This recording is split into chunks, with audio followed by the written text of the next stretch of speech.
And Julie, also hello. So that's it. That's who's here right at the moment. And I'm excited about it. At least that's who I can see who's here because they're saying hello. Bob, you made it. Beautiful weather in Augusta, Georgia. Ah, glad to hear it. It's been a bit crazy, breezy. We had pouring rain Saturday morning and then cold here in Santa Monica. I think it's around 49, 50 here. Christopher, hello. Laura, you're heading to the airport. Thanks for accompanying you on the lift ride. Yeah, good to see you. Jen, greetings. Squeeze the brain. Say hello.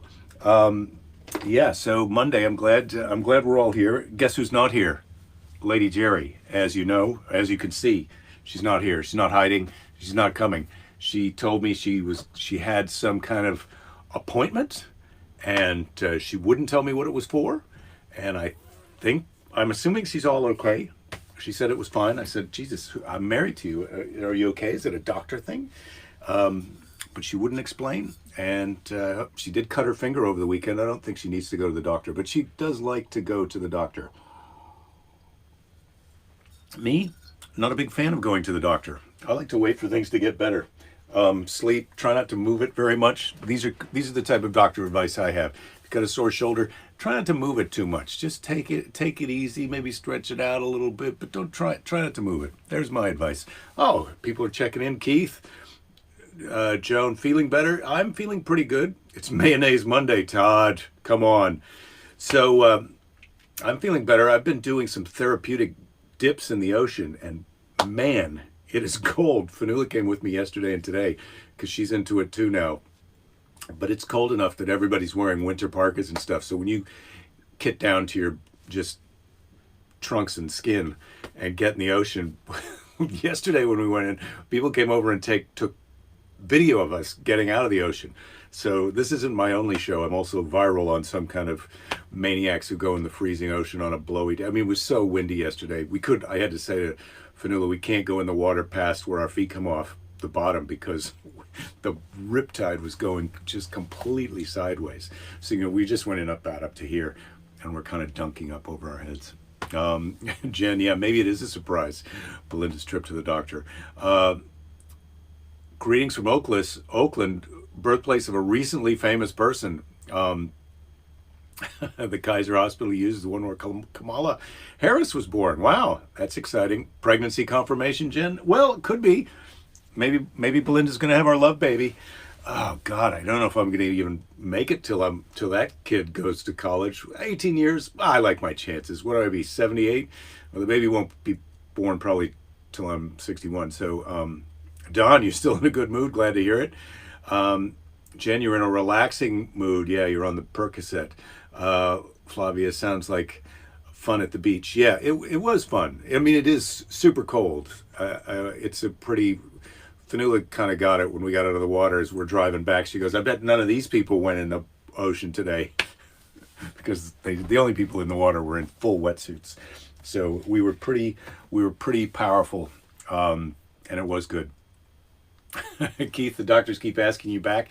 Well, that's the curse of being popular. Oh my goodness. Speaking of being popular, the Comedy Magic Club is one of my favorite clubs here, and I just reached out to them today to see if there might be a possibility to do some version of an online show, either through their website or it'd be great if we could do it from inside the club, have the comedians be socially distanced and perform on stage. But it's just making me nuts that they're shut and the club in Chicago is shut. And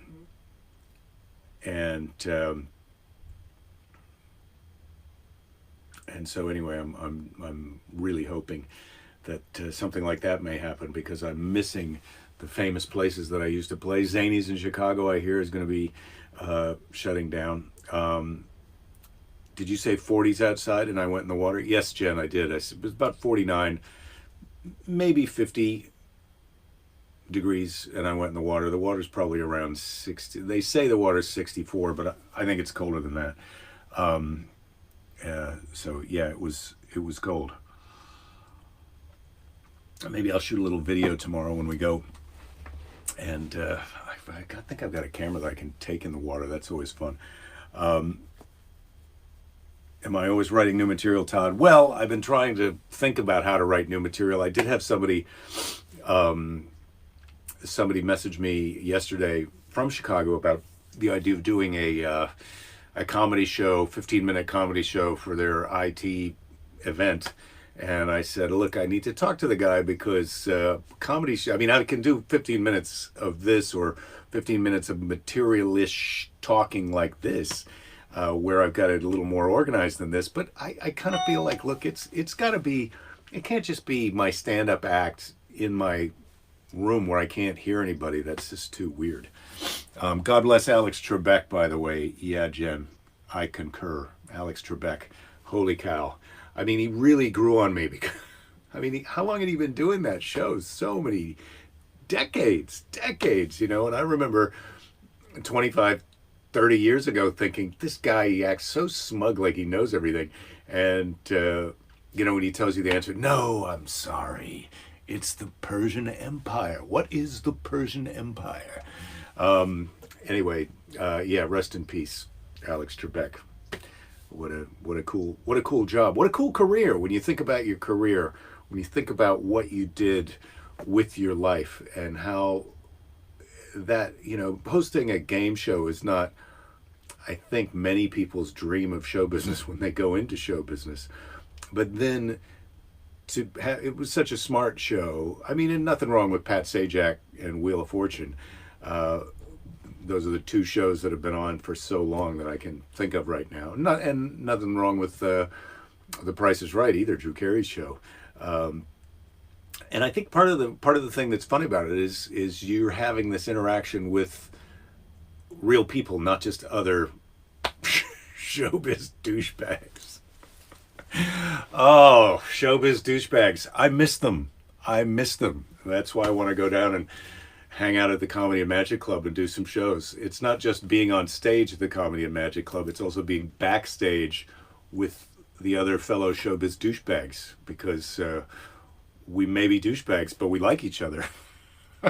And who can say that about their own peer group? Any Norm Crosby stories? Rich, give me a break. No, I don't have any Norm Crosby stories. I did meet Yakov Smirnoff I think it was actually this year at the Comedy and Magic Club, and that was a positive experience. That's another guy who's had a career that at first well, I mean, I guess that's my career too. You kind of just you don't really understand what's going on until you get there. Do I ever do Funny Bone Comedy Club or Spaghetti Works in Des Moines? I did the Funny Bone in Des Moines years ago, Brad. But then when Todd, I think, is it Todd? Oh God, I hate to say his name wrong, but the guy who owned it passed away, and then when his wife took over, it just had trouble scheduling it. So Alex net worth of $75 million. You'd be okay with that, Joan? Well, that's $75 million at death. And so the other question that you got to ask yourself is, what would you do if you had, I don't know what your number is where you feel like you could be living the life that you're living. I mean, obviously, if you got 75 million, you're banking that, you're not saving that. So he's loving his show. But for him to have the life that he wanted, he didn't need all that money. And a lot of us don't need all the money that we need. And I don't know if, would you keep doing your job whatever job you have, if you had 75 million, would you keep doing it? Because that's the other element that he had.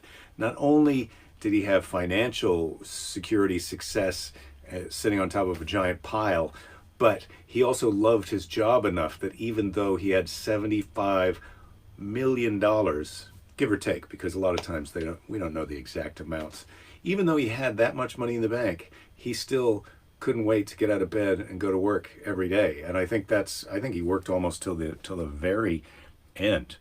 Bob Barker, Brad. Yeah, Bob had a little bit of a creepy side, but who doesn't? Just watched Chappelle hosting SNL, Laura. Yeah, I watched that too. It was pretty great. Yeah, Chappelle's doing those shows in the cornfield. If you go on YouTube, you can see his show just after George Floyd called 846, 8:46, the numbers. And that's quite a powerful show. But yeah, he's been doing those shows in a cornfield. I was trying to think of when people were complaining about the noise. That was one thing, and that got me thinking last night. I was thinking, could you do a show, because the Comedy Magic Club has a rooftop parking lot. Could you do a show in a rooftop parking lot? The problem that Dave Chappelle was having was that it was too noisy. But could you do that show where, for example, I'm doing the show on Facebook Live and also YouTube Live or wherever, but you could do it on one of these live platforms, but where you're not so concerned about the video, just the audio, and everybody's in the audience with their phones and headsets, so that you don't have to yell. You can just talk, and they can hear you over their headsets. And would they be laughing enough to give you the feedback? But then also, how do you keep them far enough apart that they don't crowd the stage? But that would be a way that you could kind of do a secret comedy show where people would see the crowd and they would see the guy standing on the stage and they just wonder, what the hell is going on? So that was an idea that I had last night. And feel free, anybody who has a way to execute that, to please contact me, jake@jakethis.com, and let's try it, because I'm ready to try that somewhere. Idea, what is the ideal circuit of shows for you once you can do them again? For me, David, I like the places I had always been working. Greetings to Arizona there, Maria, I think it's Maria, but it may be Mariah. And I love your avatar with the red hair there. Come to Iowa, yeah. I'm just kind of reading back through the corn shows. If they can do drive-up rallies, you can do drive-up shows. Yeah, the drive-up shows are not so good. I want to get people close enough where I can hear their actual laughy response. Yes, Ed, my bit is that I could never be a billionaire. I just quit way before then. So I did have a thing for Motivational Monday, and I just wanted to talk about this for a minute. Not that it's... they're doing shows on the top of the Grove parking structure. Interesting. Ed, I bet those are music shows, but I don't know. So it's Motivational Monday, and I'm a big fan of this book called Shantaram, and it's by Gregory David Roberts. And I think I may have mentioned it here before. And this book has been out since a while ago, and I first found out about it from my friend Tom Rhodes, comedian. And he had his own television show, and he has a great podcast, and I can't remember exactly what it's called, but if you just go to the podcast thing and look up Tom Rhodes. And I've been on the podcast, and we've talked about this book, Shantaram, and I've talked about it with him on my podcast when he's been a guest. Tom, Rhodes, Tom Rhodes, recommended this book, Shantaram, as one of his favorite books, and he's talked about it on a number of podcasts. So because I respect Tom, and in fact, I love Tom, he recommended this book, Shantaram, by Gregory David Roberts. And it's a thick book. It's, I don't know, 800 pages or something. The paperback of it is this, like 2.5 inches thick. It's a big one. And I listened to the audiobook, which is great. The guy who reads the audiobook, because it's about an Australian who gets out of prison, then gets involved in with Indian gangsters in India. And it's kind of it's a fun story, and it's got philosophy, and parts of the book are a little heavy-handed with the philosophy and a little lighter on the plot or story, but there's a ton of story in there. It's really fun, and the guy who reads the audiobook is terrific. So Shantaram, highly recommend it, and it has one of the best opening paragraphs of a book. I mean, obviously, it was the best of times, it was the worst of times. That's a great sentence. That's not from Shantaram. But this is the opening sentence of Shantaram, which I thought was good today for Motivational Monday. It took me this is the opening sentence of Shantaram by Gregory David Roberts. Amazing book, and really terrific audio book. The guy who reads it, very good. It took me a long time and most of the world to learn what I know about love and fate and the choices we make. But the heart of it came to me in an instant while I was chained to a wall and being tortured. I realized somehow through the screaming of my mind that even in that shackled, bloody helplessness, I was still free. Free to hate the men who were torturing me or to forgive them. Doesn't sound like much, I know. But in the flinch and bite of the chain, when it's all you've got, that freedom is a universe of possibility.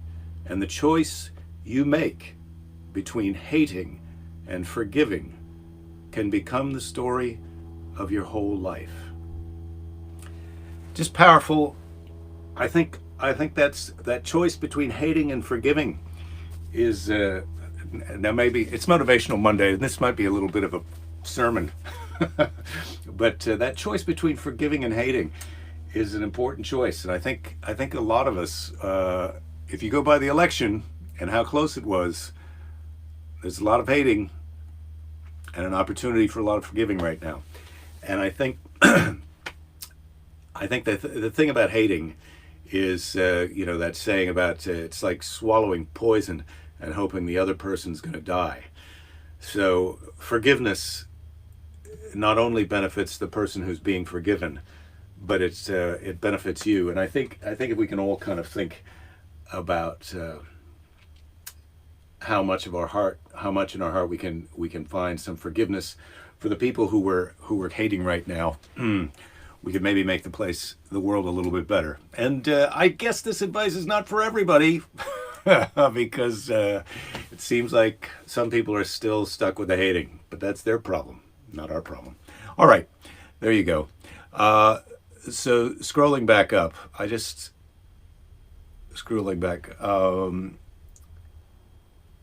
Julie says she would not keep doing what she does. That's interesting, Julie, because if you were rich, because my dream, before I became a comedian, when I first left high school to go to college, was to become a veterinarian, which is what you are. So I did find my dream job, and I'm sorry that, I do get that if it was up to me, I think I might only work my ideal circuit, David, as you said, my ideal circuit. And that would include a lot of places. Sadly, the club in Austin, Texas, Cap Cities, is out of business, but I definitely love Austin and would like to be able to go back there. I like all the cities in Texas. I mean, all the ones that I've worked at regularly, Dallas and Houston and Austin. I'd love to be back at those places. I'd love to be back in South Florida. I've had some great times down there. But again, you got to find the right venue. But I've had fun in West Palm Beach and Fort Lauderdale. I've enjoyed shows in Atlanta, and then not to go back to some of the real favorites. Of course, Washington D.C. My God, if I could go back in time and play some of the venues, the old Comedy Cafe and the Improv in Washington D.C., I would do that. I'd love to be back in Minneapolis at Acme, and that's definitely going to happen one of these days. I'd love to get back to Zanies in Chicago, the Punchline in San Francisco, and Cobb's in San Francisco. I love Laughs in Seattle, and all the places that I've played in Seattle are great. Portland is a terrific comedy town. San Diego, Los Angeles, of course. St. Louis, Des Moines. That's just off the top of my head. Phoenix, I love it there. So there, right, Boston. My goodness, almost forgot Boston and New York City. So write those cities down. Figure out where I'm going to play in those cities. Email me, jake@jakethis.com. And also let me know how to do that YouTube show. So Julie, your son's graduation was cars in a parking lot turned to an FM frequency. Yeah, I believe it. Oh, okay. Dave Little, you love Tom Rhodes. Oh, Dave Little, I'm glad to see you're here, Dave, because I've been waiting to show this on the show.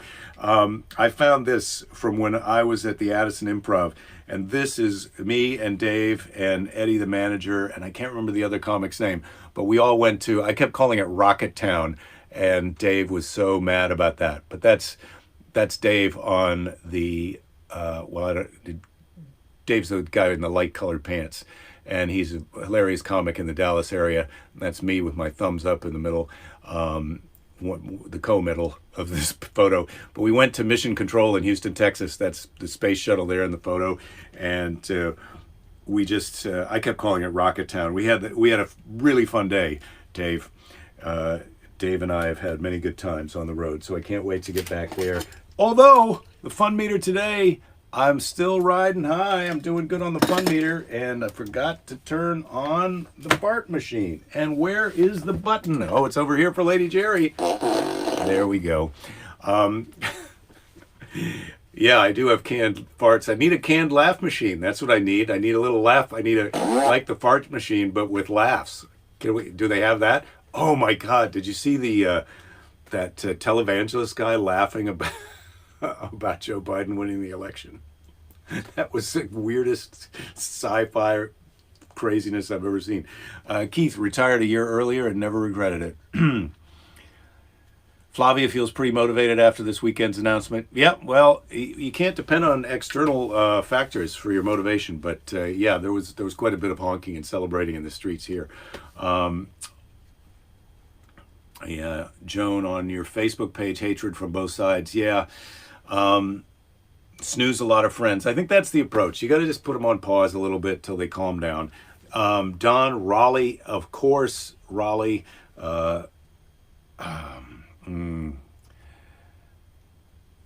Todd, yeah, you're in the having fun quitting your real job cartoon world. I love that. Milwaukee, I have had fun in Milwaukee.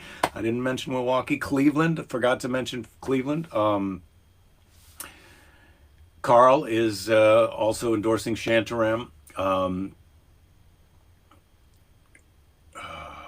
Okay, I'm just scrolling down here. All the Trump flag came down in your neighborhood, Rich. Well, yeah, I feel like the Biden flags are coming down too. I mean, it's time to just get on with the world, start forgiving. So, Brad, can you nominate me to perform at the company's national sales kickoff to do virtual comedy act first week in January? Well, you can, Brad. Usually when I do those sales kickoffs, Brad, the way I do it is I come out and I'll do 5 minutes of a little bit of my material and material that I've written specifically for the company. Then I watch the executives do their presentations, and then I come on and sum up what they've said and introduce the next speaker. And when I say sum up, I'm gleaning little jargony acronym things that are. I pretend that I'm like the temporary employee who kind of doesn't quite get it. And it's been pretty good. So you can pitch me to do that. That's what I actually prefer to do with sales kickoffs. And I've found that online, on these virtual events, it's worked really well because you do a little bit of that and then you can have a little bit of this kind of interacting. Because that's one thing, the executives all want to do their presentations as they've written them to make sure they cover all the content. And then I do the filling in the middle. Yes, Carl. I'm telling you, Conway did not win. Kanye is not the president. He didn't make it. He did get 200,000 something votes though, which is surprising to me. That if you're like, to go and vote in this election was not easy. I mean, I get that you got a ballot sent to your house, so maybe it is easy, but the idea that you're voting in the presidential election and Kanye was your choice, it just seems a little bit like, no matter which side you're on, we got better things to do than vote for Kanye right now. But 200,000 people say to me no, and that's more people than listen to this show. So what do I know? Can I do the next show in front of the Four Seasons? Yeah, well, if I could find a Four Seasons landscaping business here, or a porn store, that would be great. There's a couple of guys at my jiu-jitsu place that have weed dispensaries. Maybe I doubt it's probably there's some kind of, it's illegal to do a show from a weed dispensary, I'm sure, but that would be a good place to do a show if you can't get a sex toy shop available.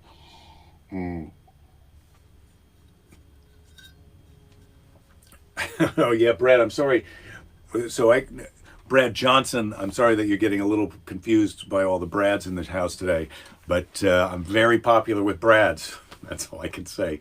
And who can remember the brads? The brads are those things that you stick through the loose leaf paper and then bend the other end. That's the other brad pun that I've got right now. But then again, I haven't worked all this out before I did the show. Did I see the Iowa State University as number one at 5-1 in the Big 12 with the best running back, Breeze Hall, and an awesome quarterback, Purdy? Go Cyclones. Well, Brad, I hadn't seen that. This is how I get a lot of my news. And believe me, this is a good way to get all your news.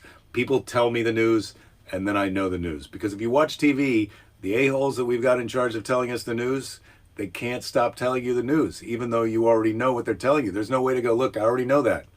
Wolf, wolf, wolf, wolf. Cool it. I already know that. They won't calm down at all. So, Dave Little doesn't mind Brads. Well, Dave, I don't mind Brads either.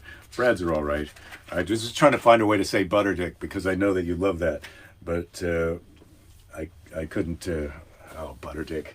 I'd like to ask Mr. Predicto a question. So, what's a good question for Mr. Predicto? Jones Steelers 8-0, but you like hockey. Well, I don't think we're doing hockey right now. Are we doing hockey right now? Oh, this is how I get my news. Now I got to ask questions. That's sad. I don't know if we're doing hockey right now. Let's do a little bit of a question here. Would you like to be proudest of your accomplishments or your character? Okay, this is a good question, but I think the idea that those two things are interchangeable is absurd. It's a non sequitur. You can have good character and also have great accomplishments, and you can also have great accomplishments and be a complete douche dick, butter dick. You can be a complete butter dick and still have great accomplishments. But I like to think that I'm staying out of the butter dick category and I've accomplished all the things that I have. Now, who knows if I had gone full butter dick, what I might have been able to achieve. But that's just not who I am. So I think people need in general to pay more attention to their character and their personal integrity because there's a lot of butter dicks out there. So try and pay attention to your character and don't worry about how that's going to affect your accomplishments, because you'll find people who appreciate your character and your integrity, and that's more important in some ways. To find your people is more important than accomplishments sometimes. Yeah, a lot of people are character hands down. I'm loving that.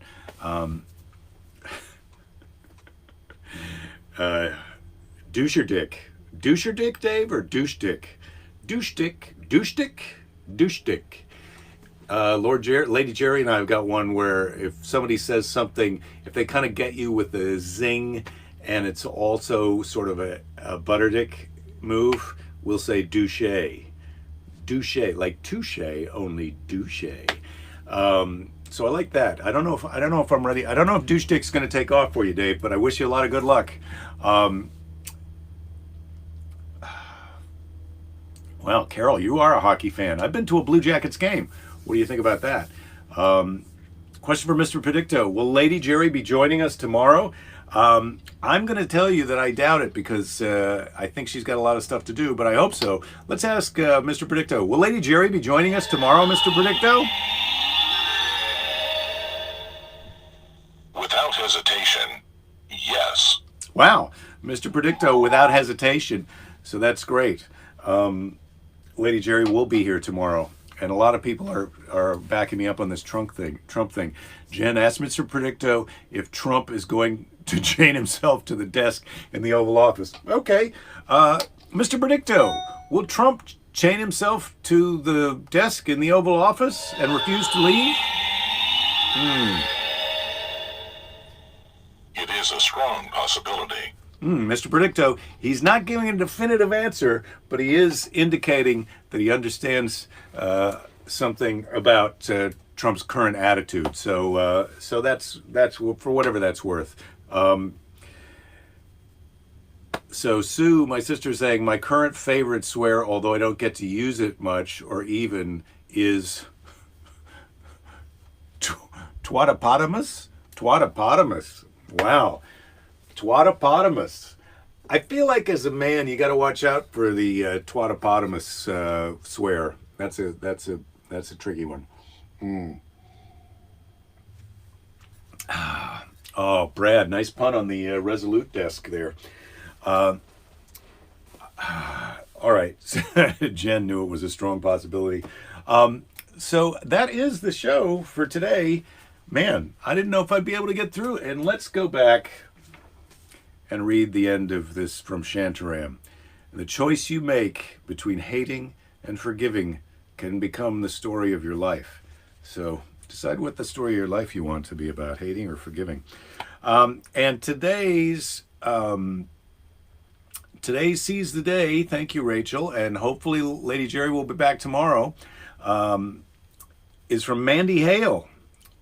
I'm not sure who Mandy Hale is, and I don't have time to Google that right now, but Mandy Hale says, happiness is letting go of what you think your life is supposed to look like and celebrating it for everything that it is. And that's kind of what we've been talking about. If you're hosting a game show and you love it, if you're a stand-up comedian who's doing shows for people who he enjoys doing shows for, you should love it. Happiness is letting go of what you think your life is supposed to look like and celebrating it for everything that it is. So I'm trying to do that. I really am trying to do that. I'm trying not to get too caught up in what I wish was going on right now, which is business as usual, all of us, traveling around the country and doing what I do, and kind of embracing this, which I am really trying to embrace this. It's a lot. Man, I didn't realize weekdays at 3 p.m. was going to go on for quite this long. But I am embracing it and I am enjoying it. And you guys are helping me get through this. And I feel that I'm helping some of you get through this. And we're all in this together. And hopefully we're going to be together in person sooner rather than later. But regardless of any of that, I will be here tomorrow at 3 p.m. California time, and I look forward to seeing as many of you as can make it. And also tell your friends, tweet it, like it, repost it on other things. What's the new of course Snapchat's over. Now everybody's on TikTok. What's the next one after TikTok? That's where we're going. All right, don't give up. There'll be plenty of time to give up later. Be nice to an asshole.